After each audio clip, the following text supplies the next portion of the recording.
নারে তাকবীর। লড়াইয়ের ওই ময়দানেতে যেতে তোমাকে হবে, প্রয়োজনে সব রক্তটুকু জমিনেই ঢেলে দেবে। লড়াইয়ের ওই ময়দানেতে যেতে তোমাকে হবে, প্রয়োজনে সব রক্তটুকু জমিনেই ঢেলে দেবে। তবুও তোমায় লড়তেই হবে, মানিবে না পরাজয়। তবুও তোমায় লড়তেই হবে, মানিবে না পরাজয়। বিপ্লব মানে জীবন দেয়া বসে থাকা নয়, সে কোনো দিন আসবে না রে করো যদি ভয়। আসবে বিজয় রক্ত আর জীবনের বিনিময়, আসবে বিজয় রক্ত আর জীবনের বিনিময়। বিপ্লব মানে জীবন দেয়া বসে থাকা নয়, সে কোনো দিন আসবে না রে করো যদি ভয়। ঠিক আছে, ভয় করবো কাকে? আল্লাহ আমাদেরকে তার ভয় ঢুকায় দেখ অন্তরে, বলেন আমিন। নাস্তিকতার নিপাত যাক, দিন ইসলাম জিন্দাবাদ। নাস্তিকতার নিপাত যাক, দিন ইসলাম জিন্দাবাদ। কোটি প্রাণে একই আওয়াজ, খোদাদ্রোহী ছাড় পাবে না, এই বাংলায় ঠাই হবে না। মুসলমানরা জেগেছে আজ, জোর কদমে সামনে চলো, বজ্র কণ্ঠে আওয়াজ তুলো, সবাই মিলে একই তালে দাও না স্লোগান। নারায়ে তাকবীর, নারায়ে তাকবীর। দিন ইসলাম, দিন ইসলাম, আল কোরআনের আলো। ইসলামেরই জন্য দেশের হয়েছে জন্ম, ইসলামের বিরুদ্ধে গেলে দেশ হবে ভিন্ন। ইসলামের বিরুদ্ধে যারা নিয়েছ অবস্থান, এই বাংলার ঠাই হবে না, যাও হিন্দুস্তান। জোর কদমে সামনে চলো, বজ্র কণ্ঠে আওয়াজ তুলো, সবাই মিলে একই তালে দাও না স্লোগান। নারায়ে তাকবীর। মুসলমানের এই দেশেতে নাস্তিকদের ঠাঁই নাই, নাস্তিকদের পক্ষে যারা তাদের কোনো রক্ষা নাই। এই দেশেতে থাকতে হলে কোরআন মানতে হবে, কোরআন না মানলে তারা বিতাড়িত হবে। জোর কদমে সামনে চলো, বজ্র কণ্ঠে আওয়াজ তুলো, সবাই মিলে একই তালে দাও না স্লোগান। নারায়ে তাকবীর, নারায়ে তাকবীর। আল কোরআনের আলো দিলে দিলে জালো, ইসলামের শত্রুরা লিল্লাহে তাকবীর। পীরগিরি আর মাজার পূজা চলছে দেশটা জুড়িয়া, শিরকি আর ভণ্ডামিতে দেশটা গেছে ভরিয়া। পীরগিরি এলাকায় আসেনি? আমার তো মন বলে না যে এত বড় মাদ্রাসা এখানে থাকতে মাজার থাকতে পারে। আসেনি? যা মন চায় তা করুক, জান না মাজার। আল্লাহ হেদায়েত দান করুক, বলে না আমি। পীরগিরি আর মাজার পূজা চলছে দেশটা জুড়িয়া, শিরকি আর ভণ্ডামিতে দেশটা গেছে ভরিয়া। গাজার কলকি টান মারিয়া, গাজার কলকি টান মারিয়া দেখায় খাজার শান। ওরা শিক্ষিত শয়তান, ওরা শিক্ষিত শয়তান, ওরা শিক্ষাঙ্গনের দিকেও ভাইরে দেখো না চোখ মেলিয়া। ছাত্ররা সব বই ছাড়িয়া থাকে শুধু প্রেম লইয়া। অস্ত্র সে তো সঙ্গের সাথী, অস্ত্র সে তো সঙ্গের সাথী হইতে মস্তান। ওরা শিক্ষিত শয়তান, ওরা ওরা শিক্ষিত শয়তান, ওরা যেখানে যাই ভেজালেতে ভরে গেছে দেশটায়। ব্যবসায়ীরা ওরা রাতারাতি কালো টাকায় হাত রাঙায়। দুই নম্বরই করেনি, ফলের ভিতরে উল্টা পাল্টা জিনিস মিশায়। আমরা কোনো দলের বিরোধিতা করি না, আমরা দুর্নীতির বিরোধিতা করি, আমরা চাঁদাবাজের বিরোধিতা করি। সুতরাং ভাইরা আমার, নতুন বাংলাদেশ সেটা, যদিও হাত বদল হয়েছে, চাঁদাবাজ বদল হয় নাই। তো মনে রাখবেন, আগামীর বাংলাদেশকে ইসলামী বাংলাদেশ করার অনেক বড় একটা সুযোগ এখনো পর্যন্ত আছে। যদি আবারও আগের মতো করে চোরদেরকেই সাপোর্ট করেন, আবারও আগের মতো করে এমন লোকদেরকেই সাপোর্ট করেন যারা আবার তাদের মতো হওয়ার সম্ভাবনা আছে, তাহলে সারা জিন্দেগি কপাল ঠোয়াবেন, শান্তি কপালে আসবে না। যতদিন কোরআন সুন্নাহর আইন এদেশে পাশ না হবে, শান্তি আশা করা বোকামি ছাড়া কিচ্ছু না। ঠিক কিনা জোরে কর।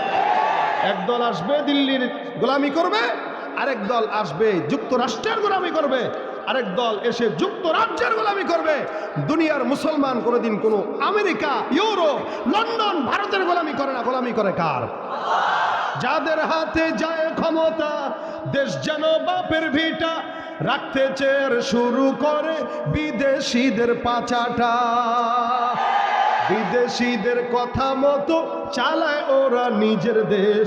দেখতে দেখতে গোল্লায় গেল আমার সোনার বাংলাদেশ। ঠিক আছে কথা, গোলামি করবো। আব্দুল্লাহ ইবনে আব্দুল আজিজ রহমতুল্লাহ আলাইহি, উনি বহুত বড় একজন খলিফা ছিলেন। ওমর ইবনে আব্দুল আজিজ, উনাকে একজন প্রশ্ন করল, উনার ব্যাপারে একজন প্রশ্ন করল। ওমর ইবনে আব্দুল আজিজ খলিফা, উনার ব্যাপারে একজন প্রশ্ন করলো। কার কাছে? আব্দুল্লাহ ইবনে মুবারক রহমতুল্লাহ আলাইহি কাছে। প্রশ্ন করে বলতেছেন, হুজুর, হযরত মুয়াবিয়া বেশি দামি নাকি খলিফা ওমর ইবনে আব্দুল আজিজ বেশি দামি? খলিফা ওমর ইবনে আব্দুল আজিজের খেলাফত কালে একটা জিনিস কথা ছিল, বাস্তব ছিল। হরিণ আর বাঘ একই পানির থেকে পানি পান করত, কেউ কাউরে আক্রমণ করত না। এতটা ইনসাফ ওয়ালা শাসন ছিল উনি। তাই ওনার কাছে আব্দুল্লাহ ইবনে মুবারক রহমতুল্লাহ আলাইহির কাছে প্রশ্ন করলেন যে, হুজুর, ওমর ইবনে আব্দুল আজিজ বেশি দামি নাকি হযরত মুয়াবিয়া বেশি দামি? মুয়াবিয়া রাদিয়াল্লাহু তাআলা আনহুর ব্যাপারে অনেক বেঈমানরা আছে, কথা তুলতে চায়। আব্দুল্লাহ ইবনে মুবারক রহমতুল্লাহ আলাইহি বলতেছেন, কোথায় মুয়াবিয়া আর কোথায় ওমর ইবনে আব্দুল আজিজ? ওমর ইবনে আব্দুল আজিজ খলিফা, ওমর ইবনে আব্দুল আজিজ রহমতুল্লাহ আলাইহি একজন খলিফা, আর মুয়াবিয়া একজন খলিফাই নয়, বরং সে একজন সাহাবী। হযরত মুয়াবিয়া, আমিরে মুয়াবিয়া যে যুদ্ধের ময়দানে নবীর সাথে যেতেন, দেখেন উনার জবাব, যে মুয়াবিয়া যে যুদ্ধের ময়দানে যেতেন, এই যুদ্ধের ময়দানে যে ঘোড়ার উপরে সওয়ার হতেন, ওই ঘোড়ার খুরের যে সঙ্গে পায়ের ধুলি ছিল, ওই ধুলি কোনার সমানও খলিফা ওমর ইবনে আব্দুল আজিজের হবে না। সুবহানাল্লাহ, আস্তে করে বুঝেন নাই? কই সাহাবী আর কই খলিফা ওমর ইবনে আব্দুল আজিজ? ওমর ইবনে আব্দুল আজিজের দাম মুয়াবিয়ার ঘোড়ার পায়ের ধুলির সমান হবে না, কারণ সে সাহাবী। সে দুনিয়াতেই আল্লাহর রাসূল সাল্লাল্লাহু আলাইহি ওয়াসাল্লামের সাহাবী হবার কারণে আল্লাহ পাক তাকে নিশ্চিত জান্নাতি ঘোষণা করে দিয়েছেন। রাদিয়াল্লাহু আনহুম ওয়া রাদু আন। আল্লাহও খুশি, সাহাবীরাও খুশি। আমরা কি আল্লাহর উপরে খুশি আছি? বুঝা কইেন খুশি? আপনারা বলতেছেন খুশি, আমি বলি খুশি না। না, আমরা আল্লাহর উপরে খুশি না, আমি আল্লাহর উপরে খুশি। এখন মিলান কেমনে? যদি আল্লাহ পাকের উপরে খুশি হইতাম, দোকানে একদিন বেচে কিনা কমলে লাগে না, ব্যবসা হচ্ছে, খালি আল্লাহ আমারই দেখছে, কয় কিনা খালি আল্লাহ আমারই দেখছে। একটু বিপদ মুসিবত বারবার আসে, দূর ভাল লাগে না এই সংসার, ঘোরার দিন মরে যাব, আত্মহত্যা করে কিনা? তাহলে এই যে বললো আল্লাহর উপর আমি সন্তুষ্ট, তাহলে আল্লাহ মুসিবত দিলে সে বেজার হয় কেন? তাহলে আল্লাহ মুসিবত দিলে সে বলতো কি? আলহামদুলিল্লাহ। আল্লাযীনা ইযা আসাবাতহুম মুসিবাতুন ক্বালু ইন্না লিল্লাহি ওয়া ইন্না ইলাইহি রাজিউন। তাহলে আল্লাহ পাক বলতেছেন, মুসিবত আসলে সেইটা বলবে যে আমি তো আল্লাহর জন্য, আল্লাহ তো আমার জন্যই, আমরা তো তার দিকেই যাব। সাময়িক সময়ের মুসিবত, বাস আলহামদুলিল্লাহ।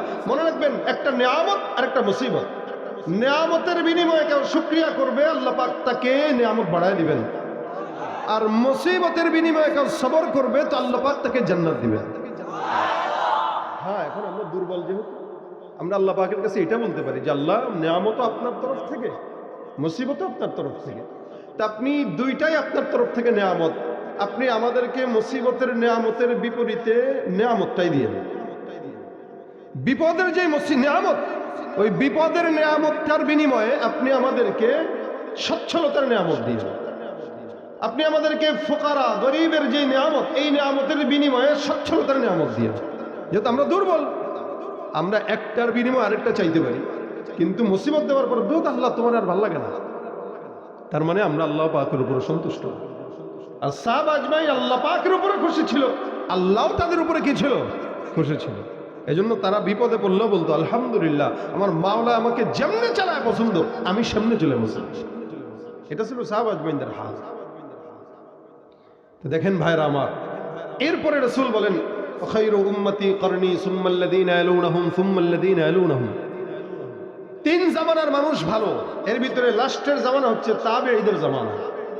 তাবেঈরাও আল্লাহর নবী বলেন রাআনি আও মান রাআনি, যারা আমাকে দেখেছে অথবা আমার সাহাবীদেরকে দেখেছে এরাও জান্নাতি। সুবহানাল্লাহ। তাবেঈরা কোথায় যাবে? জান্নাত। ইমাম আবু হানিফা রাহমাতুল্লাহ জান্নাতি, যারা তাবেঈ এরা জান্নাতি। এই তিন প্রকার মানুষ আল্লাহ পাকের মাফের ঘোষণা পেয়েছেন। এরপর থেকে নিয়ে আজ পর্যন্ত জামানা যত সামনের দিকে আগাবে, যুগের চাহিদার অনুপাতে গুনাহের অনুপাতে মানুষের গুনাহ তত বাড়বেই, কমবে না। আজ থেকে 50 বছর আগের গুনাহ আর এখনের গুনাহ কি এক? কি বলেন আপনারা? এক? আলহামদুলিল্লাহ। আজ থেকে 50 বছর আগে যারা দুনিয়াতে জন্মগ্রহণ করেছেন তারা যেই গুনাহ কল্পনাও করতে পারে নাই, এখন সেই গুনাহ আমাদের বাচ্চারা পকেটে নিয়ে গুনাহ। আজ থেকে 100 বছর আগে যে ব্যক্তি যত অতীতে যায় দিন ভালো আসে দিন খারাপ, যে ব্যক্তি যত অতীতে সে তত আল্লাহর নিকটে, যে ব্যক্তি যত নবীর নিকটে সে তত জান্নাতের নিকটে। কথা বুঝছেন? আল্লাহ বলেন السابقون السابقون أولئك المقربون في جنات النعيم ثلة من الأولين وقليل من الآخرين। আমার আল্লাহ পাক রব্বুল আলামিন বলেন জামানা যত অতীতে মানুষ তত আল্লাহর নিকটে। والسابقون السابقون أولئك المقربون। জামানা যত নবীর নিকটে, আজ থেকে 1000 বছর আগে যেই সন্তান জন্মগ্রহণ করলো আপনার জামার চাইতে অনেক বেশি পয়গম্বরের নিকটে। যে ব্যক্তি 50 বছর আগে জন্মগ্রহণ করলো আমাদের বাপ দাদারা, এরা আপনার চাইতে আমার চাইতে আল্লাহর নিকটে। এই কারণে দেখবেন মিলায় দেখেন আপনার বাবা আপনার চাইতেও বেশি আমলদার, আবার আপনার বাবার চাইতে আপনার দাদাও বেশি আমলদার ছিল। আপনি যতটুকু আমলদার তার চাইতে অনেক নিচে আপনার সন্তান থাকবে। এ মুসলমান, এক সময় আমরা গ্রামগঞ্জে দেখতাম, মিলায় দেখবেন মা বোনরা যখন রাস্তা দিয়ে হাঁটতে বের হতো, পরপুরুষ যখন নজরের মধ্যে পড়ে যেত, মা বোনদের বয়স যদি 50 হোক, 60 হোক, 20 হোক, 10 হোক, 70 হোক, কোন পরপুরুষ দেখার সঙ্গে সঙ্গে ঘুমটা এই পর্যন্ত দিয়া কোনো গাছের আড়ালে লুকিয়ে যেত। অনেক সময় মহিলারা ছাতি নিয়ে বের হতো, সামনে যদি কোনো পরপুরুষ দেখা যায়, যদিও বোরকা পড়তো কিন্তু চোখগুলা দেখা গেলে সামনে ছাতিটা ফুটায় ধরে রাখতো যেন চোখটাও না দেখে। আমাদের মা বোনদেরকে, আমাদের খালাদেরকে, আমাদের ফুফু চাচিদেরকে দেখেছি, দাদিদেরকে দেখেছি, পরপুরুষ দেখার সঙ্গে সঙ্গে গাছের আড়ালে লুকাইতো, বিল্ডিং এর আড়ালে লুকাইতো। আর বর্তমান সময়ের নারীরা পরপুরুষ দেখার সঙ্গে সঙ্গে লুকাবে তো দূরের কথা, ওড়না যদি বুকেও থাকে সেটারে সরায় দিয়া দেখায় দেয়। যদি পর্দার কথা বলেন কইবারে হুজুরা খালি ফতুয়া দেয়। এমন বোরকাও পরে যে এই বোরকা পরলে পর্দা হয়তো দূরের কথা, শয়তান ভিতরে লুকায়। বোরকা পরে পরে যত সমাজের ভিতরে অশ্লীলতা কাজ, এখন কিছু অশ্লীল মেয়েরাও করে বেড়ায়। জামানার সামনের দিকে আগাইতেছে, মানুষ ফিতনার দিকে যাচ্ছে, যার কারণে দ্বীনি লেবাসে ফিতনা ঢুকে গেছে। এ মুসলমান নবীর উম্মতের দল, আজ থেকে 50 বছর আগে, 30 বছর আগে যদি আমি আমার বাবার কথা বলি, এখনো পর্যন্ত আমি আমার বাবাকে দেখি। প্রত্যেক দিন যখন ছোট ছিলাম, ঘুম থেকে যখন জাগতাম, আমি আমার গ্রামে গেলে দাদিকে দেখতাম, খালাকে দেখতাম, ফুফুকে দেখতাম, চাচিকে দেখতাম। সকালবেলা আমাদের মা বোনরা প্রত্যেক দিন কোরআন শরীফ তেলাওয়াত না করে কোনোদিন ঘরের কোনো কাজে হাত দিত না। সকালবেলা সূরা ইয়াসিন তেলাওয়াত করত, মাগরিবের পরে সূরা ওয়াকিয়া তেলাওয়াত করত, এশার নামাজের পরে সূরা মুলক তেলাওয়াত করে ঘুম যেত। প্রত্যেক দিন 2-3 বার করে তেলাওয়াত না করে তারা ঘরের কোনো কাজে হাত দিত না, এটাকে বরকত মনে করত। আমি আমার নিজের বাবা এখনো পর্যন্ত 76 বছর হয়ে গেছে, আলেম নয়, সরাসরি আমার বাবা জেনারেল শিক্ষিত, সচিবালয় 40 বছর সরকারি অফিসার পদে চাকরি করেছেন। দাওয়াত ও তাবলীগের মেহনতের কারণে মাদ্রাসায় পড়াইলেন, যার কারণে আল্লাহ পাক রব্বুল আলামিন আলেম বানাইছেন। আমি আমার বাবাকে দেখেছি প্রত্যেক দিন কমাস কম ঘুম থেকে যখন জাগতাম, আমার ছোটবেলার কথা এখনো পর্যন্ত কানে বাজে, এখনো পর্যন্ত বাবাকে দেখি। যতবার ঘুম ভাঙতো, প্রতিদিন সকালবেলা মা বাবার কোরআন তেলাওয়াতের আওয়াজে আমাদের ঘুম ভাঙতো। আমাদের এলাকায়, আমাদের ছোটবেলায়, আমাদের অবস্থায় 50 বছর আগে, 40 বছর আগে, 100 বছর আগে মিলায় দেখবেন, যারা অনেক আগের জামানার মানুষ তারা আরো বেশি পেয়েছে, আমরা তো অনেকটা কম পেয়েছি। আমাদের বাবাদের কোরআন তেলাওয়াতের আওয়াজে, মাদের জিকিরের আওয়াজে আমাদের ঘুম ভাঙতো। আর বর্তমান সময়ের বাচ্চাদের ঘুম ভাঙে মা বাবার মোবাইল, ফেসবুক আর ইউটিউবের আওয়াজে। বাবা একদিকে মোবাইল চালায়, মা একদিকে মোবাইল চালায়, সন্তান চিন্তা করে তা আমি কি করব। সন্তান এই জন্য 5 বছর বয়সে মোবাইল নিয়ে নেয়।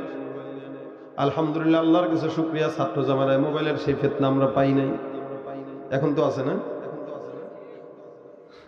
খুব আসেনি, মানে আছে না, শুধু আজান দিয়ে আছে, কিছুই করার নাই, এখন এটা জরুরত।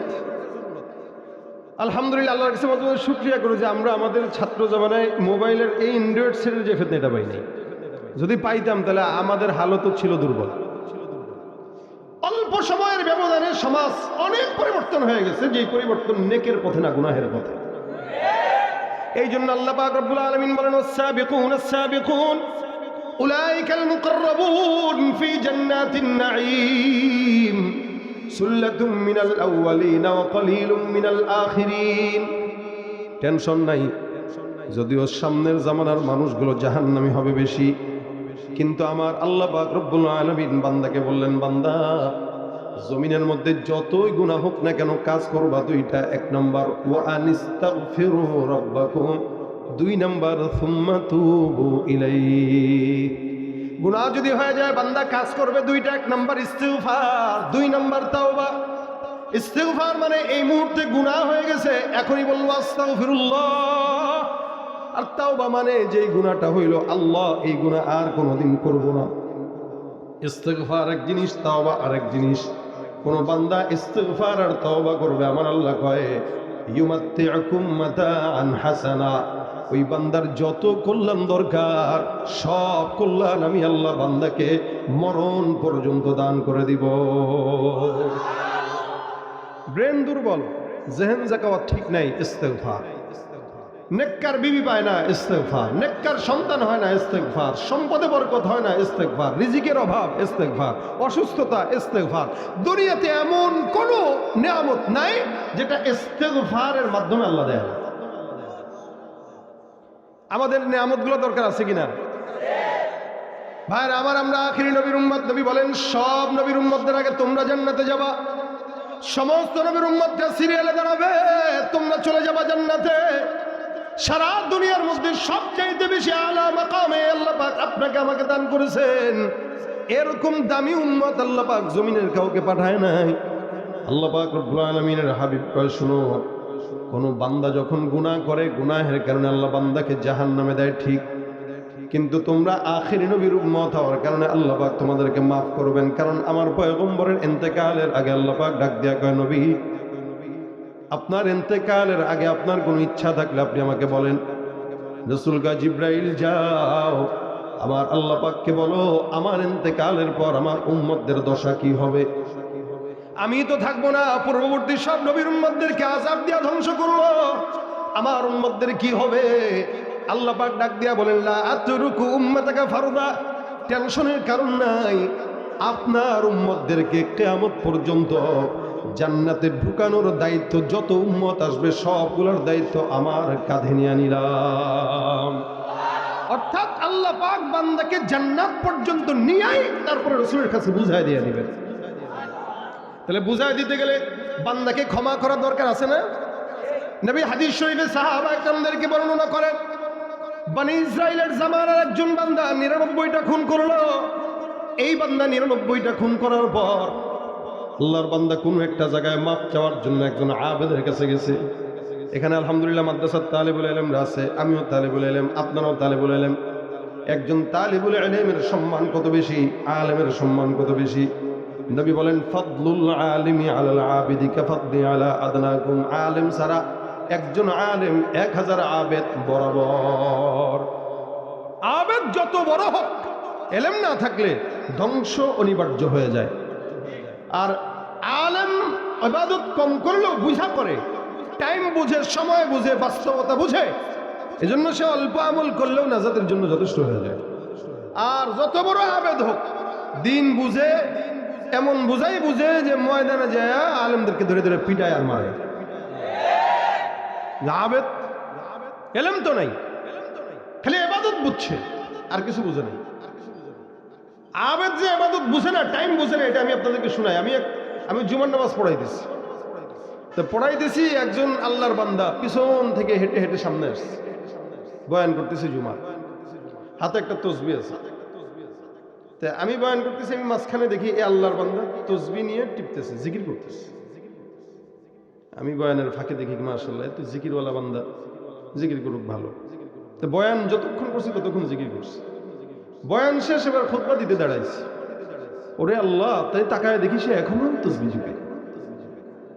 অথচ হাদিসে আসছে কি, যখন খুতবা দেয় খতিব সাহেব, তখন ফেরেশতারাও তাদের খাতা বন্ধ করে নিজেরা খুতবা শুনতে বসে যায়।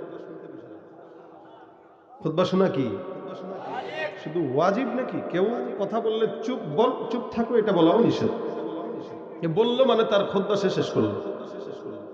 এ আল্লাহর বান্দা তখনও জিকির করে। আমি ভাবলাম তার দিকে খুতবার মাঝখানে দুইবার তাকাই, হয়তো সে বুঝবে। তা আমি তার হাতের দিকে আমরা তাকাইলাম, চেহারার দিকে এগুলো তাকাইলাম।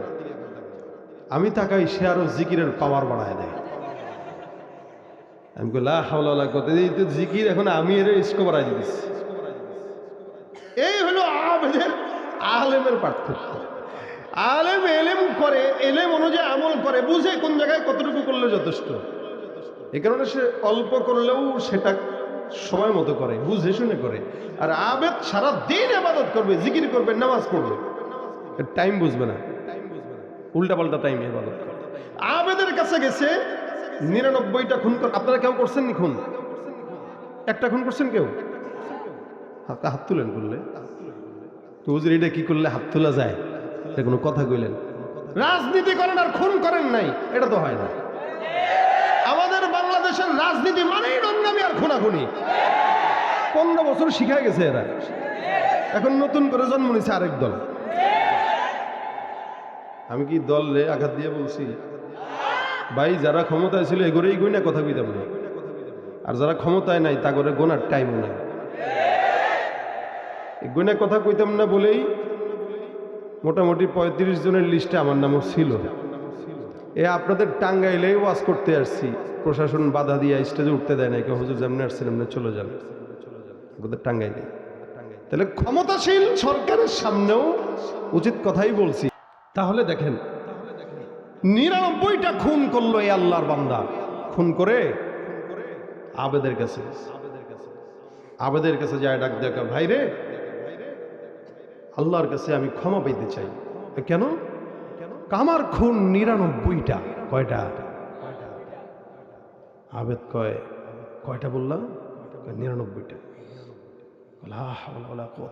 এরকম লোকটা দেখাবো না, ভাবটা বলতেছি, হাদিসে ভাষ্য নাই, ভাবটা বলতেছি আর কি।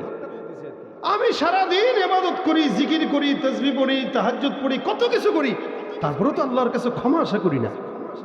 আর তুই বেটা 99টা গুনাহ কইরা, কেউ ভাই হাসি লাগলো আপনাদের? মানে ভাবটা এরকম, আমরা অনেক সময় অনেকটা জাহান্নামে পাঠাই দিই খুব সহজে। এই বেটা কত বড় গুনাহগার, সে আবার মাফ চায়। হ্যাঁ আচ্ছা ভাই, মাফ করনেওয়ালা কে? আল্লাহ। আমারও মাফ করলে আপনার বাপের কোন ক্ষমতা আছে? আজীব হাল। আল্লাহর দয়া ছোট না বড়? আল্লাহ আমার দয়া করলে আপনার সমস্যা কি? অনেকে না না হেতে নি জান্নাতে যাবো, ওরে খাইছে, অত সোজা?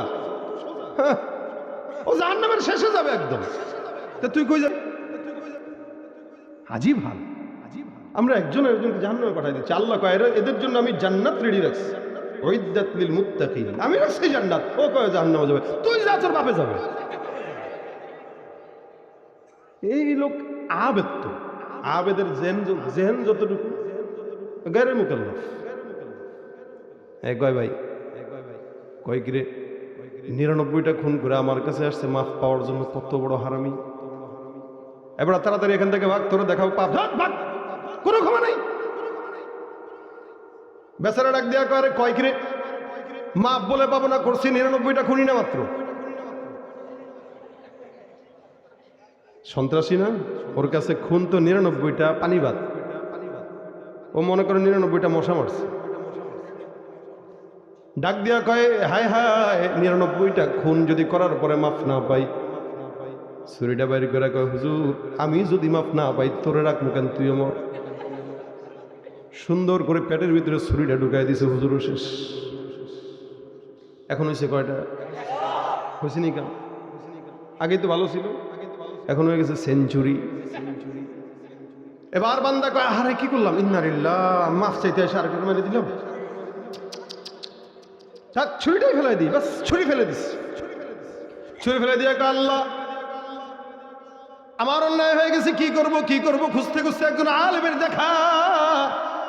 ডাক দেয়া কয় হুজুর 99টা খুন করেছিলাম, আপনার মতো একজনের কাছে গেছিলাম। আল্লাহর বান্দা কয় আমি নাকি মাফ পাবো না, মেজাজ গরম হয়ে গেছে, ওইটারও মেরে দিছি। আপনার কাছে আসছে, আপনি এখন বলেন আল্লাহ মাফ করবে কিনা। হুজুর কয় টেনশন নাই, মাফ 100%। বেচারা কয় হুজুর মনে হয় ভয় পাইছেন। ভয় নেন, ভয় নাই, আমি ছুরি টুরি ফেলাই দিছি। আলেম কার বেটা দুধ, তুই আমার মারলে আমি না জান্নাতে যাবো, তুই কি হবে এটা চিন্তা কর। তাহলে যে বলছেন টেনশন নাই, আর হে তো বলছে আমি মাফই পাবো না। আলেম ডাক দেয়া বলে শুনো, একটা বান্দার গুনাহ যতই বেশি হোক না কেন, ওই বান্দা 100টা খুন কেন 1 কোটিও যদি খুন করে, বান্দা তোমার গুনাহ যেখানে শেষ, আমার আল্লাহ পাক রব্বুল আলামিনের দয়া মাত্র সেখান থেকেই শুরু। হাদিস শরীফে আবু হুরায়রা রাদিয়াল্লাহু তাআলা আনহু থেকে বর্ণিত, রাসূল করিম সাল্লাল্লাহু আলাইহি সাল্লাম বর্ণনা করেন, একটা বান্দা, এই বান্দাটা জমিনের মধ্যে আল্লাহ পাক তাকে কতটুকু দয়া করে, রহমত করে। আল্লাহর নবী বলেন মহব্বত, প্রেম, ভালোবাসা যখন আল্লাহ পাক রব্বুল আলামিন বানায়, এটাকে 100 ভাগে আল্লাহ পাক ভাগ করেছেন। রাসূল ডাক দিয়া কয় 100 ভাগে ভাগ করার পর 1 ভাগ মহব্বত গোটা জমিনের ভিতরে আল্লাহ ছড়ায় দেয়। 1 ভাগের কিঞ্চিত মহব্বত উম্মতের মধ্যে দেয়, 1 ভাগের মহব্বত আমার পয়গম্বরের ভিতরে দেয়, ওই 1 ভাগের মহব্বত মাখলুকাতের মধ্যে দেয়, 1 ভাগের মহব্বত জিন্নাতের মধ্যে দেয়। গোটা 100 ভাগের ভিতরে 1 ভাগটা গোটা জমিনের মধ্যে ছড়ায়। নবী ডাক দিয়া কয় বাকি 99 ভাগ মহব্বত আমার আল্লাহ পাক রব্বুল আলামিন শুধুমাত্র বান্দাকে ক্ষমা করার জন্য আল্লাহ নিজের কাছে রেখে দিয়েছেন। তুমি পারো করতে মোচন অভাব দুঃখী লোকের, তুমি পরম মুক্তিদাতা মালিকে জগতের, তোমার কাছে চাই যে পানা আমরা প্রতিদিন, তোমার দয়ায় পূর্ণ আমার সারা নিশিদিন। কার দয়া? বান্দারে ডাক দেয়া কয় তুমি একটা কাজ করো, যাও এখান থেকে বহুত দূরে কিছু আলেমে দ্বীনকে দেখবা, ওদের কাছে যাইবা, মাফ চাবা, তাদের সোহবতে সময় লাগাইবা, আল্লাহ পাক রব্বুল আলামিন তোমাকে মাফ করে দিতেও পারে। বান্দা চিন্তা করলো ঠিক আছে, এবার ভালো জায়গা মতো আসছি, মাফ মিলে যাবে। বাসায় যায়, গোসল করে, আতর লাগায়, নিয়ত করে সহি নিয়ত তাওবার জন্য। রাসূল বলেন মান হাম্মা বিহাসানা, কেউ যদি নেক কাজের নিয়ত করে কিন্তু নেক কাজ করতে পারে নাই, আল্লাহ নবী সাল্লাল্লাহু আলাইহি ওয়াসাল্লাম বলেন কাতাবাল্লাহু লাহু হাসানাতান কামিলা, যদিও কোনো বান্দা নেক কাজ করার পর নেক কাজ করতে পারে নাই, আমার আল্লাহ পাক নেক কাজের নিয়তের বরকতে আমলনামায় পরিপূর্ণ সওয়াব লিখে দিবে। এটা হলো নেক কাজের বরকত। এগুলো ওলামা একরাম তাবলীগে গেলে বা কোনো মজলিসে বসতে বলবেন ভাই নিয়ত করেন, নিয়তেই বরকত, নিয়ত করলেই সওয়াব, নিয়তেই কি, নিয়তেই বরকত। নিয়ত করলেন আগামীকাল ফজর পড়বো ইনশাআল্লাহ, এই যে নিয়ত করছেন, এখন কেউ যদি বেশি ঘুমের কারণে উঠতে নাও পারে, নামাজ ছাড়ার গুনাহ তো অবশ্যই হবে, নিয়ত করার কারণে আল্লাহ পাক সওয়াব লিখে দিবেন, পূর্ণ একটা সওয়াব লিখে দিবেন। এজন্য সবসময় নেক কাজ করতে পারেন কি না পারেন, নিয়তটা অন্তত করবেন, নিয়ত করবেন, নিয়তে বরকত। আল্লাহর বান্দা রওনা হয়ে গেল। উদাহরণস্বরূপ এখান থেকে ঢাকা পর্যন্ত মনে করেন 150 কিলোমিটার রাস্তা। আল্লাহর বান্দা নিয়ত করলো 150 কিলোমিটার পর একজন আলেমের কাছে যাবে, সুন্দর করে তাওবা করবে, মাফ চাবে, রওনা দিয়ে দিছে। যেতে যেতে যেতে যেতে 50 কিলোমিটার রাস্তা গেল, 100 কিলোমিটার রাস্তা এখনো যেতে পারে নাই। আমার আল্লাহ ডাক দেয়া কয়, আজরাইল, এই বান্দার হায়াতের চাবিকাঠি শেষ, বান্দার জানটা কবজ করে নাও। যুবকরা মনে করে মনে হয় 50 বছর হইলে তাওবা করব, বাচ্চারা মনে করে 50 বছর হলে তাওবা করব। এখানে যতগুলা বাচ্চা আছে এদের সমান এক সময় আমাদের বয়সও ছিল। আস্তে আস্তে বয়স বাড়তেছে, হায়াত কমতেছে। মনে করছি এক সময় মনে হয় অনেক মাফ চায় নেব, কিন্তু এখন আফসোস লাগে, না রে, আরো আগের থেকে যদি ভালো হওয়ার চেষ্টা করতাম। রাসূল সাল্লাল্লাহু আলাইহি সাল্লাম বলেন, ওয়াশাবুন নাশা ফি ইবাদাতিল্লাহি তাআলা, 7 প্রকার বান্দাকে আল্লাহ পাক তার আরশের নিচে ছায়া দিবে। এর ভিতরে এক প্রকার ওই সমস্ত যুবক যাদের আল্লাহর ইবাদতে তারা তাদের যৌবনকালটা ইবাদতে খরচ করেছে। এই বান্দাটা রওনা হয়ে গেল, হায়াত শেষ, জান কবজ হয়। জানটা কবজ হওয়ার পর বান্দার রূহটা কোথায় নিবে? ইল্লিনে নাকি সিজ্জিনে? আল্লাহর বান্দার ফেরেশতারা এই বান্দার জানটা কবজ করার পর রূহটা নিয়ে মারামারি লেগে গেছে, দ্বন্দ্ব লেগে গেছে। এই একদল কয় এটা জান্নাতে যাবে, আরেক দল কয় জাহান্নামে যাবে। দুই দলের মধ্যে যুক্তি তর্ক চলতেছে। এই বান্দা তওবার নিয়ত করার কারণে আল্লাহ পাক তারে মাফ করে দিয়েছেন, সে জান্নাতে যাবে। আরেক দল কয় না না, 100টা খুন করার কারণে আল্লাহর বান্দা জাহান্নামে যাবে। দুই দল টানাটানি করে আল্লাহ পাক ডাক দেয়া কয়, ফেরেশতা তৃতীয় পক্ষ যাও, এই আল্লাহর বান্দার জন্য সুষ্ঠু একটা সমাধান নিয়ে আসো। ফেরেশতা তৃতীয় পক্ষ এসে বলে, ফেরেশতার দল, তোমরা যে দুই দল একে জান্নাতে আর জাহান্নামে নেওয়ার জন্য মারামারি লাগলা, এই বান্দার জন্য সুষ্ঠু একটা সমাধান তোমাদেরকে আমি দিয়ে গেলাম। বলে কি সমাধান? এ আল্লাহর বান্দা বাসার থেকে তওবার দরজা পর্যন্ত রওনা হয়ে গেছে, আমি রাস্তা মাপবো তোমাদের সামনে, তোমরা দেখো বান্দার রাস্তা তওবা পর্যন্ত যদি বেশি দীর্ঘ হয়, এই আল্লাহর বান্দাকে তোমরা জান্নাতে নিয়ে যাবা। আর যদি তওবার রাস্তা পর্যন্ত কম হয়, এই বান্দার সোজা জাহান্নাম ছাড়া উপায় নাই। আপনারা বলেন তো, বান্দা 150 কিলোমিটারের মধ্যে 50 কিলোমিটার বেশি গেছে না কম গেছে? মাত্র 50 কিলোমিটার গেল। আমার আল্লাহ ডাক দিয়া বলে, জমিন, আমি আল্লাহ পাক রব্বুল আলামিন বললাম আমার বান্দাটা তাওবার নিয়ত করে তাওবার জন্য রওনা হয়ে গেছে। হে জমিন, তুমি আমার কথা শুনো, আমি আল্লাহ পাক রব্বুল আলামিন ফেরেশতা পাঠাইলাম রাস্তা মাপার জন্য। সুতরাং আমি আল্লাহ আদেশ করলাম, জমিন, এই বান্দার রাস্তা জান্নাত পর্যন্ত, জমিন তুমি আমি আল্লাহর আদেশে দীর্ঘ হয়ে যাও। আল্লাহ পাকের আদেশে জমিন সুন্দর করে দীর্ঘ লম্বা হয়ে গেল জান্নাত পর্যন্ত। আমার আল্লাহ পাক রব্বুল আলামিনের ফেরেশতা রাস্তা মাপে 1 হাত 2 হাত 3 হাত করে করে করে করে করে করে সোজা তাকায় দেখে আল্লাহর রাস্তা, আল্লাহর বান্দার রাস্তাটা জান্নাত পর্যন্ত পৌঁছায় গেছে।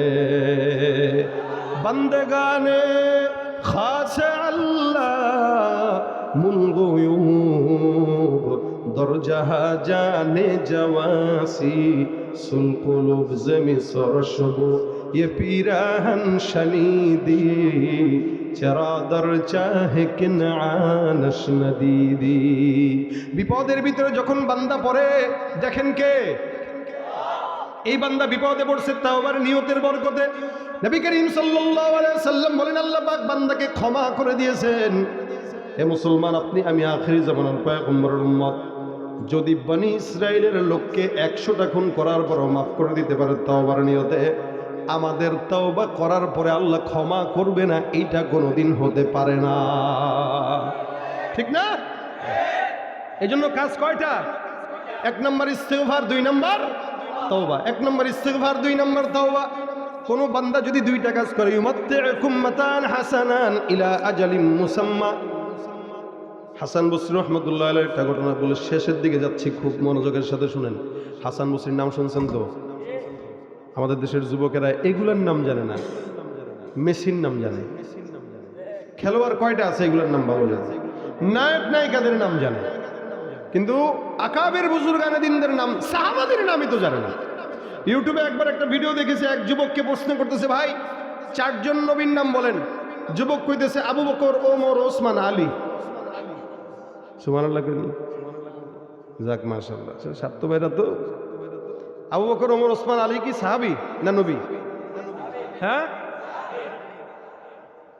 কিছু ভুল করছে? এরা সাহাবী, এদেরকে বলে বানায় দিছে নবী। হাসান আল বসরি রহমতুল্লাহ আলাই, ওনার কাছে একবার একটা লোক আসছে। সজাগ আছেন? ঠিক আছেন তো? ওই পিছনের ভাইরা সজাগ আছেন? আল্লাহু আকবার। কথাগুলো খালি বলার জন্য বলা না, বুঝেন? হাসান বসরির কাছে একজন লোক আসছেন, এসে বলতেছেন, হুজুর আমার এমন কোনো গুনাহ নাই যেটা আমি করিনি। অকাম কুকাম থেকে শুরু করে, আমাদের দেশের মানুষ অকাম করে আবার বুক ফুলায় কয়, আবার ঘুষ খায়। দেখেন না, ঘুষের টাকা খাইতেছে, কয় ভাই গুনে নেন সুন্নাত। দেখছেন নি খবরে? কত বড় ইমানদার ঘুষখোর, মুখলিস। এরকম মুখলিস ঘুষখোর হলে তো ভালোই না? ঘুষখোরও হয়, আবার মসজিদের সভাপতিও হয়। আল্লাহ মিয়া, হারাম খেলে কি হয়েছে? হারাম টাকা দিয়া একা খাই না, মসজিদেও দিই, আল্লাহরও ভাগ দিই। কত কোয়ালিটির মানুষ যে আছে। হাসান বসরিকে বলতেছেন, হুজুর আমি এমন কোনো গুনাহ নাই যেটা করি নাই, আমার ছোট্ট আমল দেন, নাজাতের জন্য যেন বা গুনাহ মাফের জন্য যেন যথেষ্ট হয়। বেশি বড় দিয়েন না, ছোট দিয়েন। আমরা গুনাহগার মানুষ, বড় আমল করতে পারতাম না। হাসান বসরি কয়, যাও বেশি বেশি পড়বা আস্তাগফিরুল্লাহ। কি পড়তে কয় সেকেন্ড লাগে? হ্যাঁ, 1 সেকেন্ড। আস্তাগফিরুল্লাহ, 1 সেকেন্ডে ইস্তেগফার শেষ। হাসান বসরি বলে, যাও ইস্তেগফার পড়বা। কয় এটা বললে মাফ করবে? কাহা যাও, চলে গেছে। আরেকজন বান্দা ঢুকছে। প্রথম জন আসছে কি নিয়া? গুনাহ নিয়ে। বলেন না, মুজাকারা করেন। প্রথম জন আসছে কি নিয়া? গুনাহ নিয়ে। কি বলছে? আমল। দ্বিতীয় জন আবার ঢুকলো, ঢুকে বলতেছে, হুজুর আমাদের এলাকায় বৃষ্টি হয় না, আসমান থেকে বৃষ্টি নাই, এমন একটা ছোট্ট আমল দেন যে আমলের কারণে আল্লাহ পাক আসমান থেকে বৃষ্টি দিবেন। হাসান বসরি কয়, যাও যাও বেশি বেশি পড়বা আস্তাগফিরুল্লাহ। প্রথম জন আসলো কি নিয়া? দ্বিতীয় জন কি নিয়া? বৃষ্টি নাই। 3 নম্বরে আরেকজন আল্লাহর বান্দা ঢুকলো, হুজুর আমার বাজারে দোকান আছে, বেচা কিনা নাই, সম্পদের অভাব, এমন একটা আমল দেন যে আমলের কারণে আল্লাহ পাক সম্পদের অভাব দূর করে দিবেন। হাসান বসরি কয়, যাও বেশি বেশি পড়ো আস্তাগফিরুল্লাহ। 3 নম্বরে কি নিয়ে আসছে? অভাব। কি নিয়ে আসছে? অভাব। প্রথম জন আসলো গুনাহ নিয়া, দ্বিতীয় জন আসলো, তৃতীয় জন আসলো অভাব। হাসান বসরি কয়, যাও আস্তাগফিরুল্লাহ পড়ো। 4 নম্বরে আরেকজন আল্লাহর বান্দা ঢুকলো, হুজুর আমার সন্তান হয় না, এমন একটা আমল দেন যে আমলের কারণে আল্লাহ পাক সন্তান দান করবে। এখন বর্তমানে অনেক বেআকল আহমকের দল আছে, সন্তান না হইলে সোজা খাজা বাবার দরবারে মাজারে যায় হাজির হয়। বউরে নিয়ে আব্বাকে ফু দেন। কই ফু দিব বোর?